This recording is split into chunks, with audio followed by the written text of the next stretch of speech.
Você já percebeu que tudo no corpo fala sobre dependência? Cada célula, cada respiração, cada batimento, todos revelam que fomos criados para viver em harmonia com o Criador, em harmonia com Deus. Mas quando o pecado entrou, algo se quebrou. O corpo que antes refletia a perfeição do Criador passou a sentir dor, envelhecer e morrer. O suor do rosto se tornou símbolo do esforço. A lágrima virou companheira e o cansaço uma constante. Mas há uma boa notícia, há uma saída. O mesmo Deus que pronunciou a sentença no Éden também prometeu restauração na cruz. O primeiro Adão nos deixou pó, mas o último Adão, Cristo, nos deixou a esperança de um corpo glorioso. Nesta lição, vamos compreender como o pecado afetou o corpo humano e, ao mesmo tempo, celebrar a promessa da redenção total em Jesus Cristo. Inscreva-se no canal, curta o nosso vídeo e compartilhe este estudo com os seus irmãos em Cristo Jesus. Seja um multiplicador desta palavra, desta mensagem, alcançando outras vidas. E se você puder, se inscreva no nosso canal, curta o nosso vídeo, compartilhe e marque aquela pessoa que ama a escola bíblica tão quanto você. AD Ministério Verdade e Vida e EBD Explicada 2.0. A EBD que transforma vidas. Meus queridos e amados irmãos, vamos agora para a nossa lição de número 3 e hoje falando sobre o corpo e as consequências do pecado. Na lição de hoje, nós teremos como objetivo mostrar a criação perfeita de Deus e falar um pouco sobre a queda do homem e também apontar para as consequências do pecado, tanto no corpo, como no espírito, como também na alma. Embora a nossa lição ela passeie por esses pontos, e vá focar mais aqui na questão do corpo, é importante que você esteja aí com a sua lição em mãos, tá bom? É sempre importante estar com a sua lição na mão. É importante você também ter aí em mãos a Bíblia, tá certo? É importante que você tenha em suas mãos a Bíblia e também possa estar aí com caneta, com papel, possa estar aí com esses devidos materiais para que você possa fazer as suas observações da aula de hoje, tá bom, queridos? Então vamos falar um pouco sobre o corpo e as consequências do pecado. Uma lição muito boa dentro da temática geral aqui da antropologia bíblica do homem, a antropologia bíblica, trabalhando aí o homem, a doutrina do homem, uma lição muito rica e muito oportuna para o nosso crescimento espiritual. Você que é professor da escola, você que está me ouvindo e está ouvindo esta aula também como uma pré-aula para a sua ministração, é importante que você faça as observações com caneta, papel, e esteja anotando tudo, tá bom? E claro, a você que é aluno, que está também aqui ouvindo esta aula para abrilhantar aí o seu estudo, complementar o seu estudo, seja muito bem-vindo. É uma alegria imensa poder estar com você e levar mais uma porção da poderosa palavra de Deus, tá bom? A nossa lição traz como texto áureo Gênesis capítulo 3, verso de número 19, que diz assim a palavra de Deus: No suor do teu rosto comerás o teu pão, até que tornes a terra, porque dela foste tomado, porquanto és pó, e em pó te tornarás. O nosso texto áureo aponta para as consequências do pecado na vida do homem, e aqui está o próprio Deus dando a sentença do homem: no suor do teu rosto comerás o teu pão, mostrando que o homem terá que trabalhar muito mais para ter o seu pão. Não que no Éden o homem não trabalhasse, mas não se compara ao trabalho pós-queda. Não se compara ao trabalho que virá agora como consequência do pecado do homem.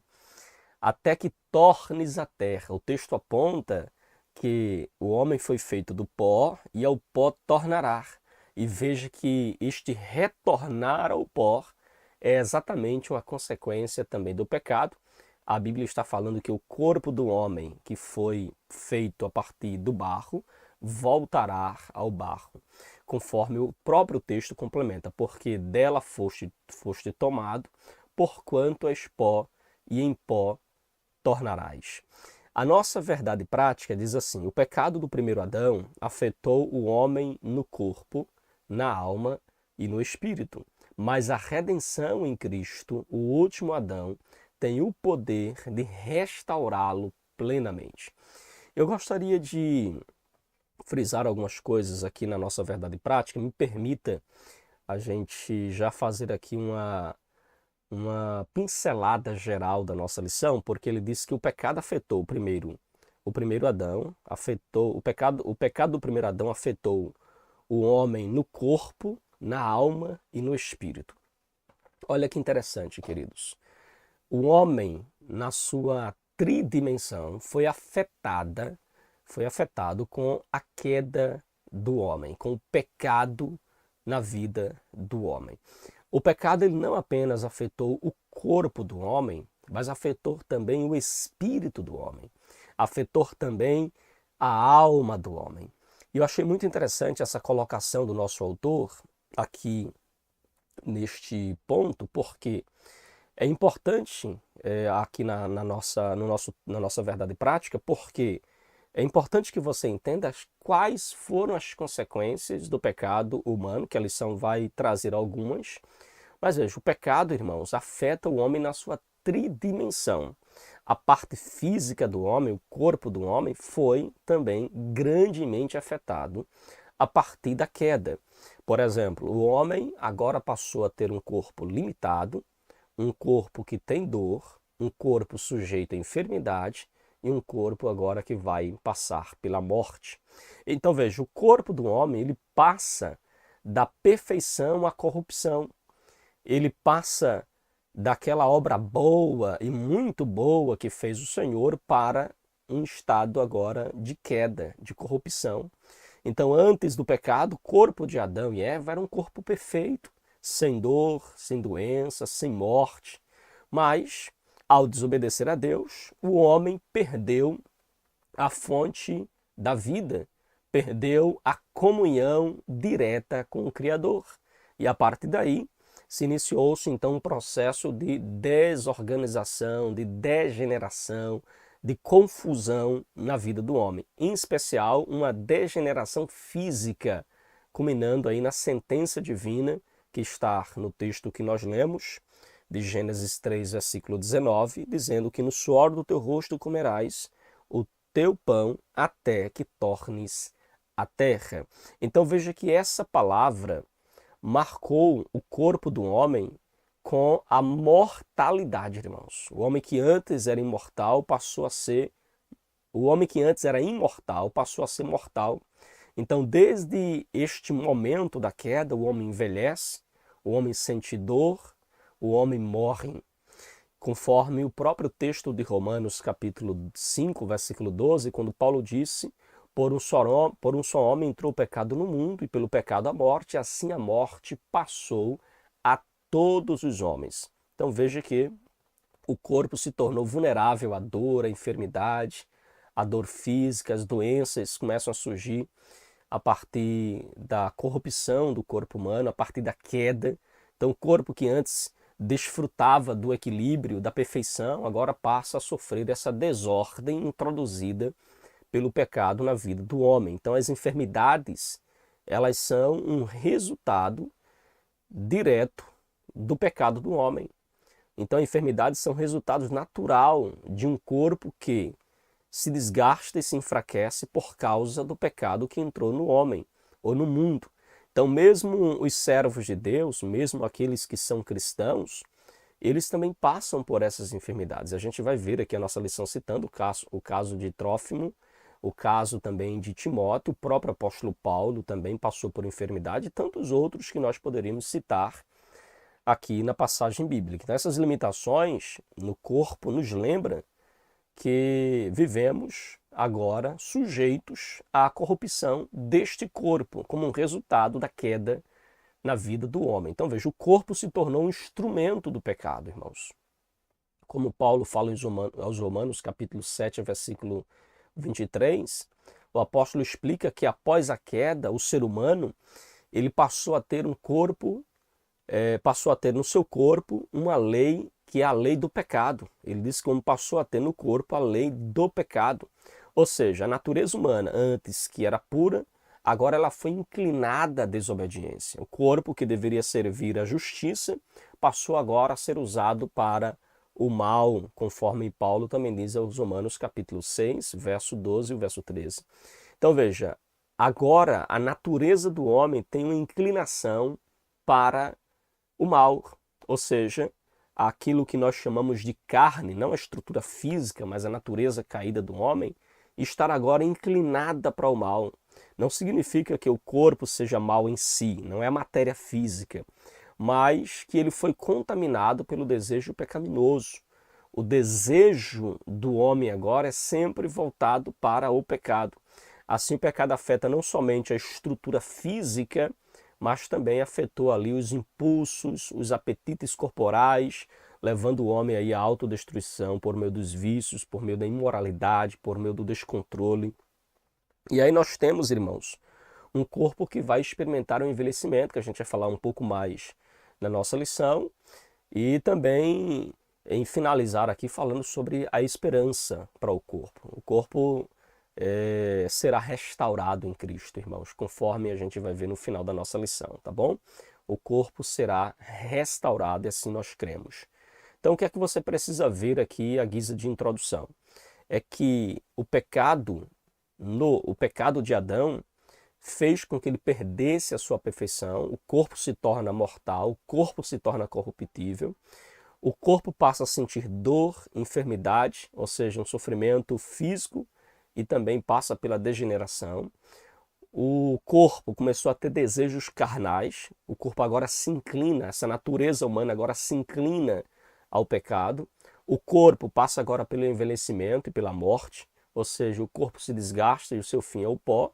E, claro, em Cristo nós temos a esperança de uma redenção, ou seja, Cristo prometeu nos dar um corpo glorificado. Essa é a nossa esperança, é vivermos este corpo glorificado na pessoa bendita de Jesus, ok? Aqui a gente deu uma ênfase na questão do corpo, mas também você tem a questão da alma e do espírito, irmãos. O pecado afetou também a alma e o espírito, ok?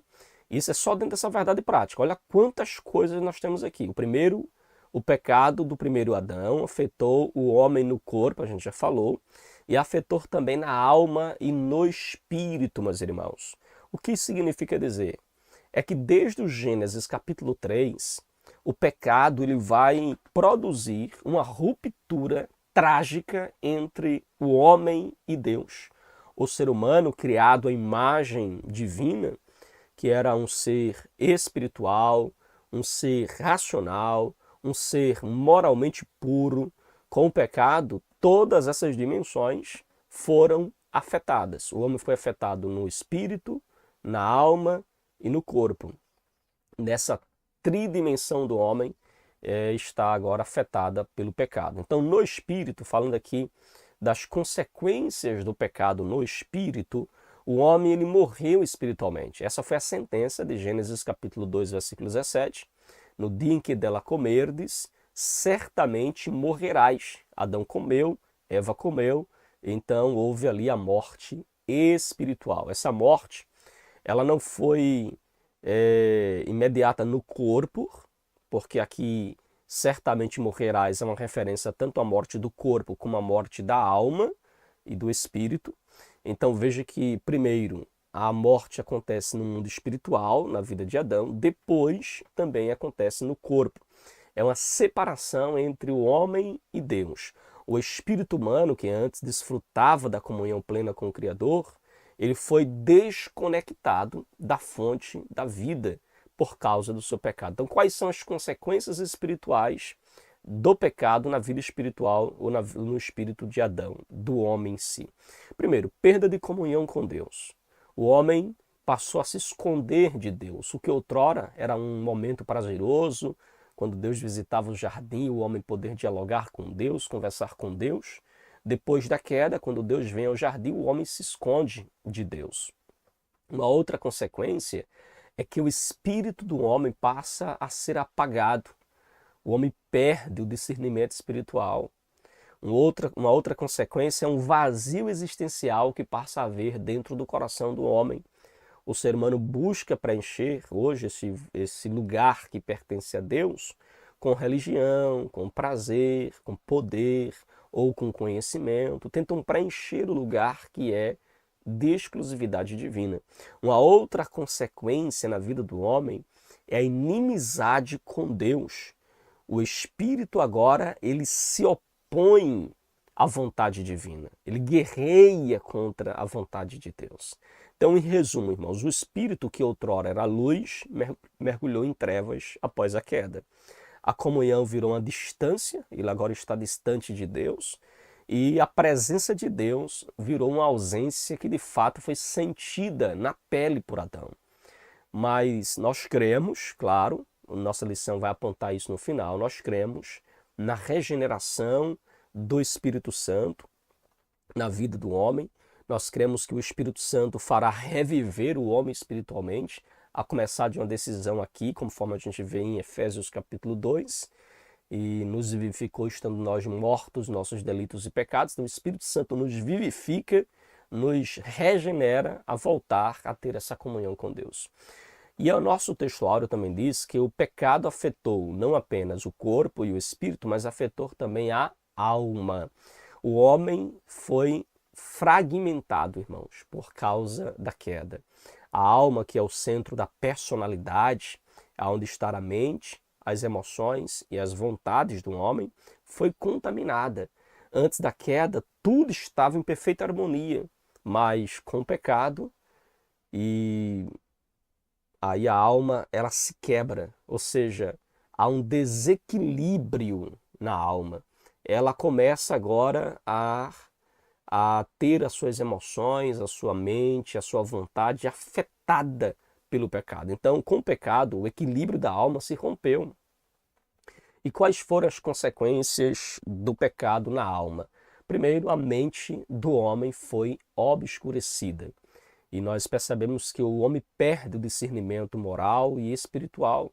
Agora ele pensa de forma confusa, de forma egoísta, por causa desta consequência do pecado na alma que afeta aí a mente humana. O homem natural, diz Paulo, não compreende as coisas do Espírito de Deus, conforme está lá em 1 Coríntios capítulo 2, versículo 14. Uma outra consequência do pecado na alma do homem é que as emoções elas foram desordenadas. O medo, a culpa, a vergonha entraram no coração do homem, conforme a gente vê em Gênesis capítulo 3, versículo 10. A alma, antes serena, antes em paz com Deus, em paz consigo mesmo, passou então a ser dominada pelas paixões e pela ansiedade. A alma passa a viver agora debaixo deste domínio das paixões, das ansiedades da vida, e também a vontade do homem foi afetada com a queda, a vontade do homem foi corrompida. O homem se tornou rebelde a Deus e, em vez de buscar o bem, o homem hoje busca somente o mal em decorrência da própria queda. Resumindo, irmãos, a alma que antes era harmônica com o espírito e com o corpo, agora tornou-se um campo de guerra. O homem passou a lutar contra si mesmo. E aí a gente precisa fazer aqui uma relação agora, como é que o pecado afeta corpo, alma e espírito. Irmãos, antes da queda, quem governava a vida do homem, ou se a gente pudesse fazer aqui uma hierarquia de governo no homem, a gente percebia que o espírito governava a alma do homem e a alma dominava o corpo. Então, o espírito que estava em comunhão com Deus, governado por Deus, este governava a alma e a alma governava o corpo. Então, nós teríamos um homem que era dirigido de dentro para fora. Deus, no espírito do homem, governava a alma que governava o corpo. Era um governo de dentro para fora. Mas quando o homem cai, com a queda do homem, este governo, esta liderança, ela é invertida. E agora, depois do pecado, essa ordem invertida de governo é o que faz com que o homem agora ele seja governado de fora para dentro. O homem que outrora era dirigido de dentro para fora, Deus, espírito, alma e corpo, agora é dirigido de fora para dentro. Corpo que domina a mente, que domina a alma, que domina o espírito e que quer ditar para Deus o que fazer e como fazer e aonde fazer e para onde ir, entende? É um governo de fora para dentro. E agora você percebe, queridos, que o corpo e as paixões, elas passaram a dominar a alma. O espírito ficou adormecido. Agora o homem vive de fora para dentro. O corpo que domina a alma e que quer governar sobre o espírito. E o espírito fica então adormecido. O ponto de contato com Deus é quebrado, uma vez que o homem jamais pode dominar ou governar o próprio Deus. Romanos capítulo 8, versículos 6 e 7, Paulo fala que o pendor da carne é a morte, mas o do espírito é a vida. Resultado, o homem se tornou carnal, o homem se tornou autossuficiente, ele vive agora guiado pelos sentidos e não pela fé, busca mais os prazeres imediatos do que a comunhão com Deus, a comunhão eterna com Cristo. O homem vive agora em função do aqui e agora. E aí você percebe o estado total do homem sem Deus. O homem foi totalmente contaminado pelo pecado, ele foi totalmente afetado, né? E por isso nós cremos e nós pregamos, enfatizamos a necessidade de uma redenção completa do homem. Como Paulo falou em Efésios, capítulo 2, verso 1 ao verso 3, ele começa dizendo, e ele vos vivificou, estando vós mortos em delitos e pecados. Ou seja, o homem sem Deus, o homem caído, ele vive morto espiritualmente, confuso emocionalmente, rebelde moralmente, deformado fisicamente. É a morte tripla do pecado na vida do homem, na vida espiritual, moral e física. E aí nós vamos concluir aqui a nossa lição dando a ênfase sobre a restauração completa do homem no seu corpo, na sua alma e no seu espírito. O espírito regenerado, a alma transformada e o corpo glorificado. O espírito é o homem que se volta para Deus e que tem comunhão com Deus. A alma transformada é uma mente renovada, emoções curadas e a vontade submissa ao Pai. E o corpo que nós aguardamos, um corpo glorificado, um corpo eterno. Então, o que o pecado destruiu no homem, a graça restaura em Cristo Jesus. E esta é a nossa esperança, na qual nós iremos dar uma ênfase maior no final aqui da nossa aula de hoje. Tranquilos? Pastor, a leitura do texto. O nosso texto hoje está em Gênesis, capítulo de número 3, versículo 17 a versículo 19, e também em Eclesiastes, capítulo 12, verso 1 ao verso de número 7. Me permita eu ter me estendido a fazer esse resumo aqui no início da aula, porque ele vai facilitar muito. Quando eu mencionar os pontos da lição, você logo vai associar e perceber que este resumo foi de suma importância para você entender um pouco sobre como o pecado afetou o homem na sua tricotomia, né? Afetou o corpo, a alma e o espírito do homem, ok? A nossa leitura bíblica está em Gênesis, capítulo 3, verso 17 ao verso 19, e depois Eclesiastes, capítulo 12, verso 1 ao verso 7. Eu quero chamar aqui a sua atenção para lermos, então, esta passagem bíblica. Gênesis 3 e 17 diz assim: E Adão disse, porquanto destes ouvidos à voz da tua mulher, e comeste da árvore de que te ordenei, dizendo, não comerás dela, maldita é a terra por causa de ti. Com dor comerás dela todos os dias da sua vida. Espinhos e cardos também te produzirá, e comerás a erva do campo. No suor do teu rosto comerás o teu pão, até que te tornes a terra, porque dela foste tomado, porquanto és pó, e em pó tornarás. Agora, Eclesiastes capítulo 12, verso 1 ao verso de número 7. No texto de Eclesiastes, ele vai usar várias figuras para ilustrar o envelhecimento do homem. O momento em que o homem nasce e vai envelhecendo, envelhecendo, envelhecendo até a morte, até voltar ao pó. E é interessante as figuras que ele usa aqui. Vamos ler. Eclesiastes 12, verso 1 ao verso 7. Lembra-te do teu Criador nos dias da mocidade, antes que venham os maus dias e cheguem os anos dos quais venhas a dizer, não tenho neles contentamento. Antes que se escureça o sol e a luz e a lua e as estrelas se tornem a vir, as nuvens depois da chuva,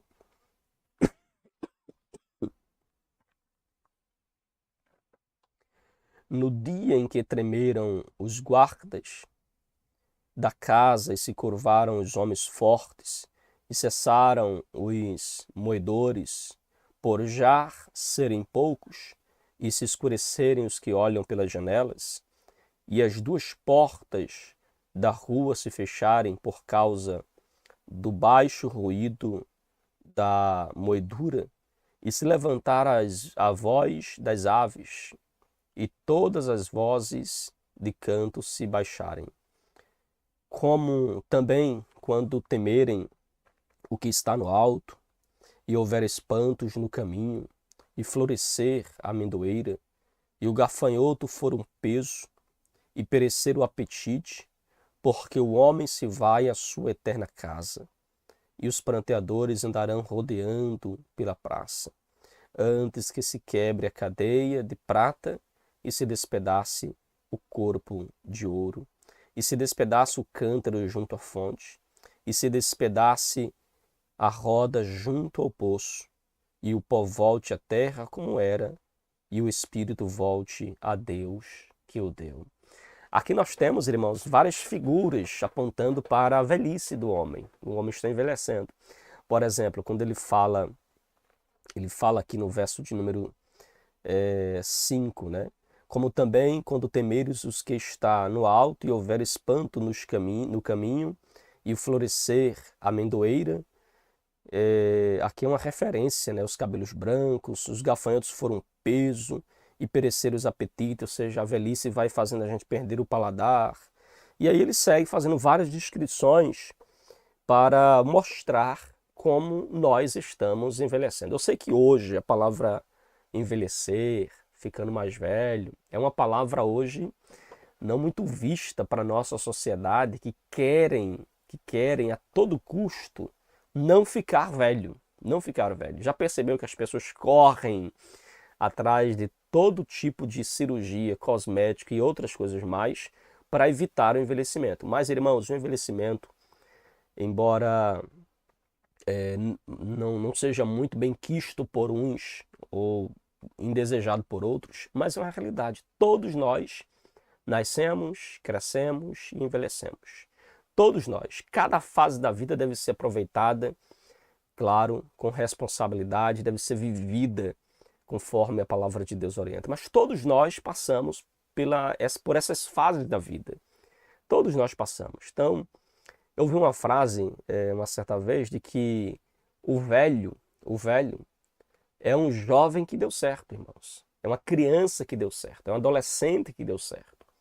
Porque quando uma criança, ou um jovem, ou um adolescente não dá certo, ele não chega à velhice. Mas a velhice, ser velho, estar velho, ser idoso, e a nossa geração hoje foi nomeando várias palavras para se referir aos mais velhos. Hoje se usa mais a melhor idade. Pronto, a melhor idade, o velhinho. Irmãos, é um jovem que deu certo. É um jovem que deu certo. Então a gente deve louvar a Deus por chegar ou alcançar tamanha idade, ok? O objetivo da nossa aula de hoje, o objetivo da nossa aula é analisar como o ser humano foi criado em perfeição, nós já falamos também um pouco sobre isso, e de que forma o pecado trouxe sofrimento. Em segundo, explicar que apesar das consequências do pecado, o ser humano continua responsável por suas escolhas. E terceiro, refletir sobre as limitações físicas e as enfermidades como realidade pós-queda, mantendo a esperança na glorificação do corpo, ok? Então esses são os 3 objetivos da nossa aula de hoje, que nós queremos alcançar com os irmãos, refletir sobre essas 3 propostas aqui da nossa lição, ok?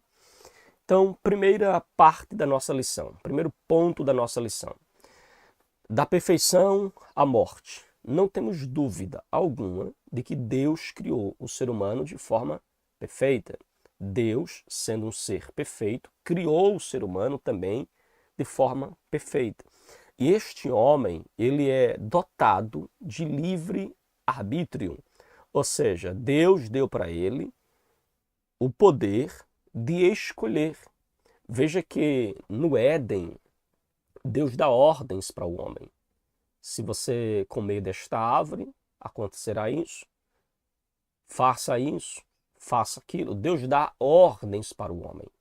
Mas veja que a própria lição e o próprio texto bíblico de Gênesis, capítulo de número 1, versículo de número 31, nos certifica de que a obra de Deus, ela era uma obra boa. O texto fala, queridos, e eis que era muito bom.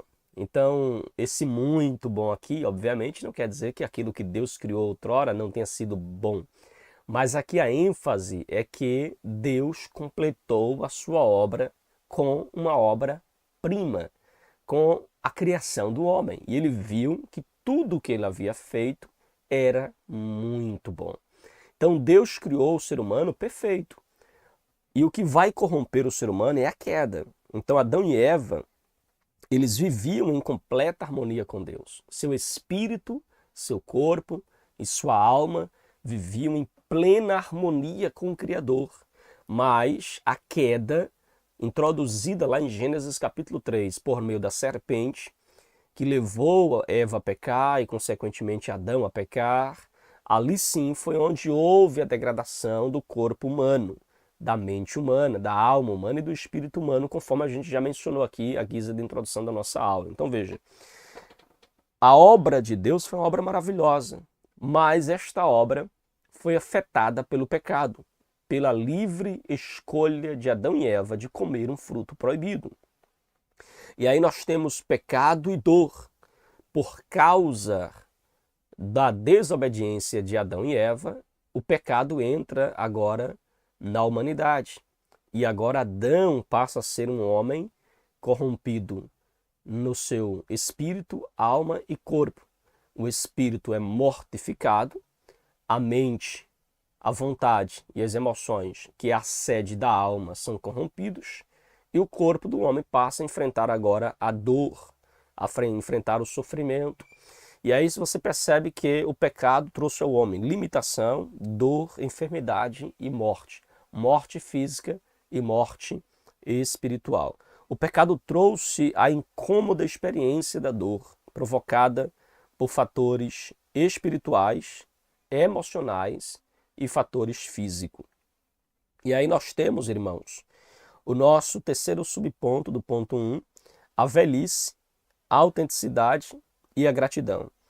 Vejam, hoje a nossa sociedade tem medo da velhice. Nosso autor usa até uma palavra que hoje muitas pessoas são diagnosticadas com o transtorno de gerontofobia, que é um terrível e mórbido medo de envelhecer. Por causa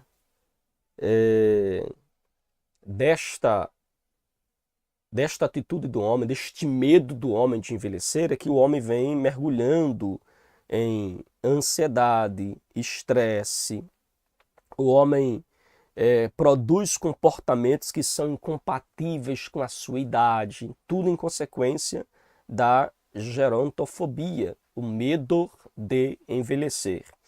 Então veja, o homem hoje, a nossa sociedade hoje, e você já deve ter visto assim, quando me refiro às pessoas mais velhas, eu sempre gosto de me referir ao senhor, a senhora, e tem gente que não gosta. Senhor é a estrada. Velho é a estrada. Tem gente que não gosta. Mas vejam, queridos, é importante nós entendermos que envelhecer de forma natural, crescer e envelhecer, passar por cada fase, por cada estação da nossa vida, não deve ser motivo da gente ficar com medo ou a gente se desesperar porque estou ficando velho. Pastor, pelo amor de Deus, tem um cabelo branco na minha cabeça. Pastor, pelo amor de Deus, eu estou passando dos 40, dos 50, dos 60, as pernas já não são mais a mesma, a voz já não é mais a mesma, a audição não é mais a mesma, a visão já não é mais a mesma. Irmãos, a velhice é uma bênção. Louvado seja Deus por aqueles que chegarem à velhice. Louvado seja Deus por aqueles que alcançaram esta idade. Sabe por quê? Como falei para os irmãos, é um jovem, é uma criança, é um adolescente que deu certo e por isso estão na velhice. E aí, irmãos, por causa disso, nós temos problemas, né? Pessoas que têm medo da velhice, nós temos problemas sérios hoje enfrentados pelo ser humano. A nossa lição diz assim: a Bíblia fala da velhice de uma forma natural, clara e direta, ressaltando seu valor e a sua honra. As cães brancas, irmãos, chegar a esta idade é uma honra, é um privilégio. Entretanto, isso assiste-se a uma cultura de negação dessa fase da vida. Hoje a gente vive atualmente uma cultura que nega esta fase da vida, a começar pela rejeição da palavra velho. Cuidar de si é muito importante, diz o nosso autor, mas é preciso ser sábio e viver todas as fases da vida de maneira autêntica e em profunda gratidão a Deus. Tem pessoas que eles querem viver a fase de criança, de adolescente, de jovens e de adultos, mas não querem viver a fase da velhice. Nós precisamos reconhecer a importância e o valor que é chegar a esta fase. É verdade que o pecado, irmãos, o pecado nos trouxe a dor, o envelhecimento, a velhice, coisas que a gente não tinha antes da queda. Mas agora, pós-queda, nós estamos sujeitos a estas fases da vida como um ser humano, ok? Então, queridos, a dor é o eco do Éden perdido. A dor é o eco do Éden perdido. O envelhecimento, o sofrimento, as angústias, as aflições do tempo presente é um eco de que nós perdemos o paraíso por causa da queda, por causa do pecado de Adão. Amém? E aí nós temos a sinopse do ponto 1. O ser humano foi criado em perfeição, mas o pecado trouxe dor, envelhecimento e morte física como consequência da queda. Vamos então agora para o nosso segundo ponto da nossa lição, a responsabilidade humana. Primeiro, nosso autor fala sobre o corpo e o livre-arbítrio e depois sobre a potencialização do sofrimento. Primeiro, gostaria de começar este tópico fazendo uma pergunta. O homem perdeu o seu livre-arbítrio com a queda? E aí você pode deixar também aí a sua resposta, tá bom? Com a queda, o homem perdeu o seu livre-arbítrio? Sim ou não e por quê? Queridos, o corpo e o livre-arbítrio, que é o ponto 1 do nosso, o subponto 1 do ponto 2. Como consequência da sua transgressão, Adão e Eva passaram a conhecer não somente o bem, mas também a conhecer o mal. Obviamente que com a queda, Adão e Eva perdeu não parte da imagem de Deus em si. Ou seja, a imagem de Deus em Adão ela é corrompida, ela é manchada, ela é distorcida. Ao invés de usar a palavra perdeu, vamos dizer assim, a imagem de Deus no homem foi distorcida, foi manchada, fica mais conciso e mais coerente. Então veja, a imagem de Deus no homem foi manchada pelo pecado. E aí todos os descendentes de Adão, nascem inclinados para o pecado, nasce inclinado para a maldade, para o mal. Mas apesar disso, é importante dizer que o livre-arbítrio do homem não foi perdido. O livre-arbítrio foi afetado. É diferente. Compreende? Perder o livre-arbítrio é dizer que o homem não pode mais escolher entre o bem e o mal. O homem pode escolher, mas o seu livre-arbítrio está contaminado. Há uma inclinação no livre-arbítrio do homem sempre pelo mal. Ele está contaminado pelo pecado, compreende? Então o livre-arbítrio do homem hoje, ele é contaminado pelo pecado. E a gente pode citar vários textos que apontam para isso, como por exemplo Gênesis 9, versículo 6, Tiago 3, 9, Deuteronômio capítulo de número 30, versículo de número 19 e 20, onde Deus diz que eis que coloco dentro de ti a vida e a morte, qual pois você escolhe. Nós somos responsáveis pelo uso do nosso corpo, para o bem ou para o mal.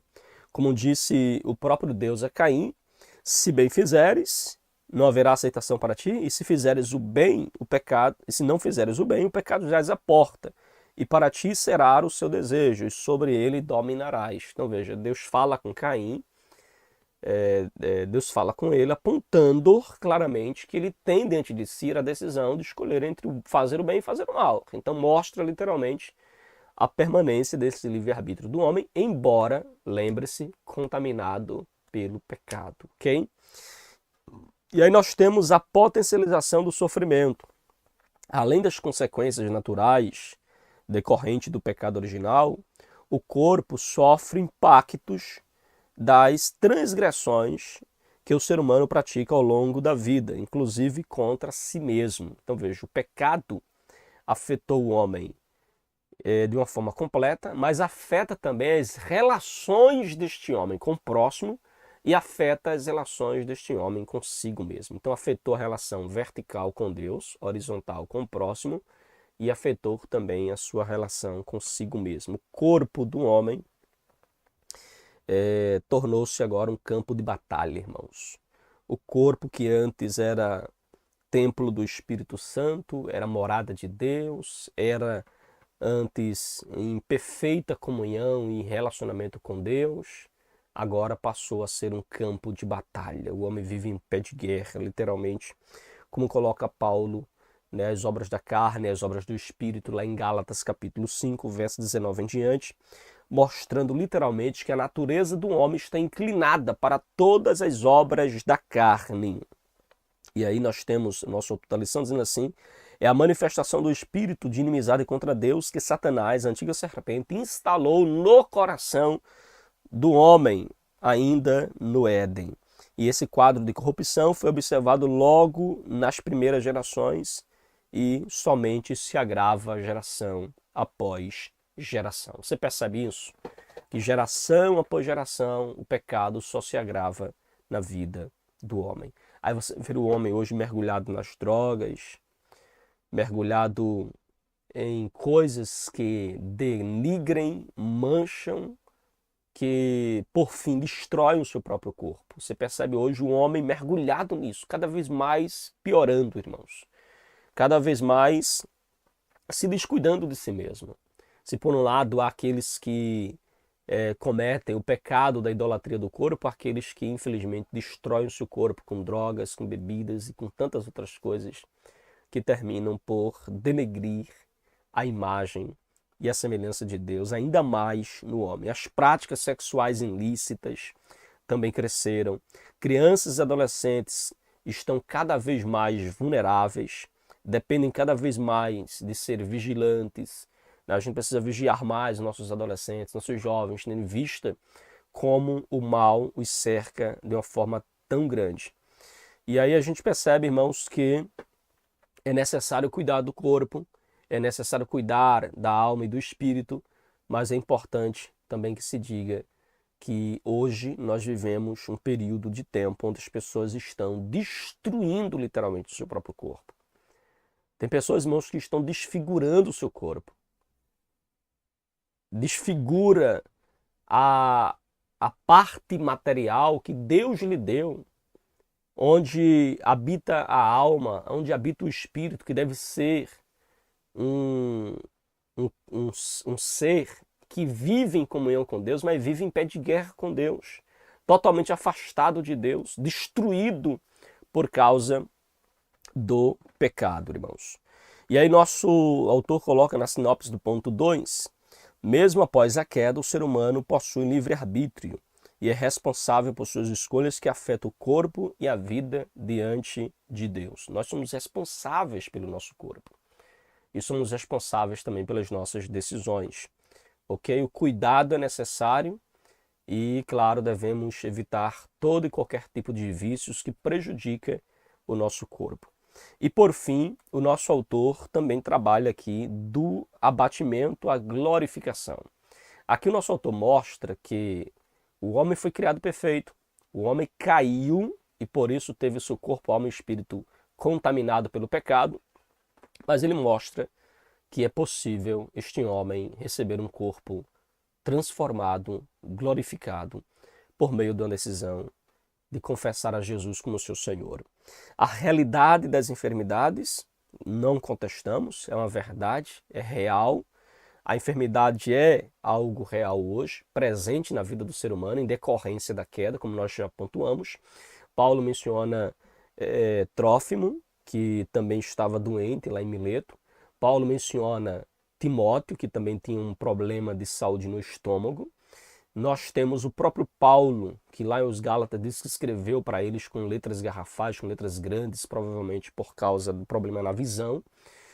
E também a questão do espinho na carne, que alguns associam a este problema de visão que Paulo tinha, ou outros problemas, mas provavelmente Paulo tinha também algum problema de saúde, seja visual ou outro problema que ele enfrentava. E a gente percebe claramente que a enfermidade, que a doença é uma realidade na vida do homem. Todos nós estamos sujeitos, independente se somos cristãos ou não, estamos sujeitos à enfermidade. Todos adoecemos.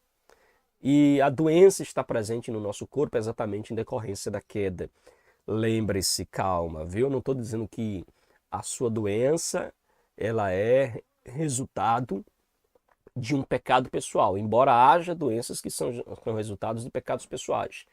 Mas toda doença é resultado do pecado original, do pecado de Adão, que se perpetua por todas as gerações, ok?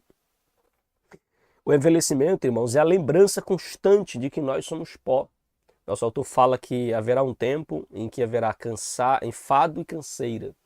Não é assim? Haverá um tempo em que haverá cansaço e enfado e canseira. Mesmo que o corpo não seja abatido por doenças, há um processo que nós passamos chamado de envelhecimento, conforme o autor do Salmo 90, verso 10, ele diz que passar então dos 60, 70 anos é apenas cansaço e enfado. Ou seja, nós enfrentamos limitações, fraquezas que surgem ao longo da vida como resultado da queda original e do envelhecimento do nosso corpo. Então, quando nós olhamos para isso, nós percebemos que devem nos levar a evitar acepção. Sabe por quê? Porque ricos e pobres, independente da fortuna, independente da pobreza, independente da cor ou da raça, todos nós envelhecemos, adoecemos, todos nós estamos sujeitos a voltar ao pó. Ricos e pobres são como erva que seca e a flor que murcha e cai. Então, promover a comunhão entre todos é um dever fundamental, é uma missão fundamental da igreja. Amém, queridos? E aí nosso autor fala sobre o corpo glorificado. Paulo diz que o corpo material não pode habitar o imaterial, o corruptível não pode habitar o incorruptível. Então, nós cremos, nós temos essa esperança de que uma vez salvo em Cristo Jesus, nós passaremos por uma redenção completa. Na conversão, nós temos um relacionamento restaurado no nosso espírito com Deus, que governa a nossa alma, que ainda está manchada pelo pecado, mas que passa a receber as influências do Espírito de Deus no nosso espírito, na nossa alma, que influencia também o nosso corpo. Mas, queridos, quando passarmos desta vida para a eternidade, ou se nós morrermos antes da volta de Jesus, nosso corpo tombará e voltará ao pó, nossa alma e nosso espírito irá para Deus, mas haverá um dia, diz Paulo, lá em 1 Tessalonicenses 4, ele diz que os mortos ressuscitarão primeiro, depois nós, os vivos, seremos arrebatados. Esta ressurreição e esse arrebatamento nos levará, então, a experimentar um corpo transformado. Conforme o próprio Paulo, ele menciona também em Romanos 8, 23, ele fala sobre essa transformação, em Filipenses capítulo 3, versículo 20 e 21 também. E a palavra transformar, que aparece nesse texto, significa mudar de forma. Deus mudará a forma corruptível por uma forma incorruptível. Será a mudança do corpo terreno, do corpo carnal, do corpo mortal para o corpo celestial, imortal, semelhante ao de Cristo, o homem perfeito. Amém, queridos? Então nós temos essa esperança de um corpo glorificado. O corpo que hoje se curva à dor, um dia se levantará em glória para a glória de Deus. Se levantará transformado, glorificado, incorruptível, imortal, para vivermos uma eternidade com Cristo. Amém, meus queridos? E aí nós temos a sinopse do ponto 3, que diz assim: apesar das enfermidades e limitações do corpo, o crente tem a esperança da glorificação quando seu corpo será transformado à semelhança de Cristo. E aí a frase final para nós encerrarmos aqui a nossa aula: o pecado debilitou o corpo, mas a cruz promete um corpo glorificado. O primeiro Adão nos levou ao pó, mas o segundo Adão, Cristo, nos levará à eternidade. Meus queridos e amados irmãos, chegamos ao finalzinho de mais uma escola bíblica aqui do nosso canal EBD Explicada 2.0. Que Deus abençoe sua vida. Muito obrigado pelo carinho. Obrigado por você ter ficado comigo até aqui. Eu espero que você tenha crescido um pouco mais na palavra de Deus, tá bom? Que Deus abençoe você, que Deus abençoe sua casa, seu lar, em nome de Jesus. E até a nossa próxima pré-aula aqui do seu canal EBD Explicada 2.0. Fica na paz, que Deus te abençoe, em nome de Jesus. Que a graça do nosso Senhor e Salvador Jesus Cristo, o grande amor de Deus, a comunhão e as consolações do Espírito Santo seja com cada um de nós, de hoje para todo sempre, e o povo de Deus diz: amém! Que Deus te abençoe e até a nossa próxima pré-aula, permitindo Deus.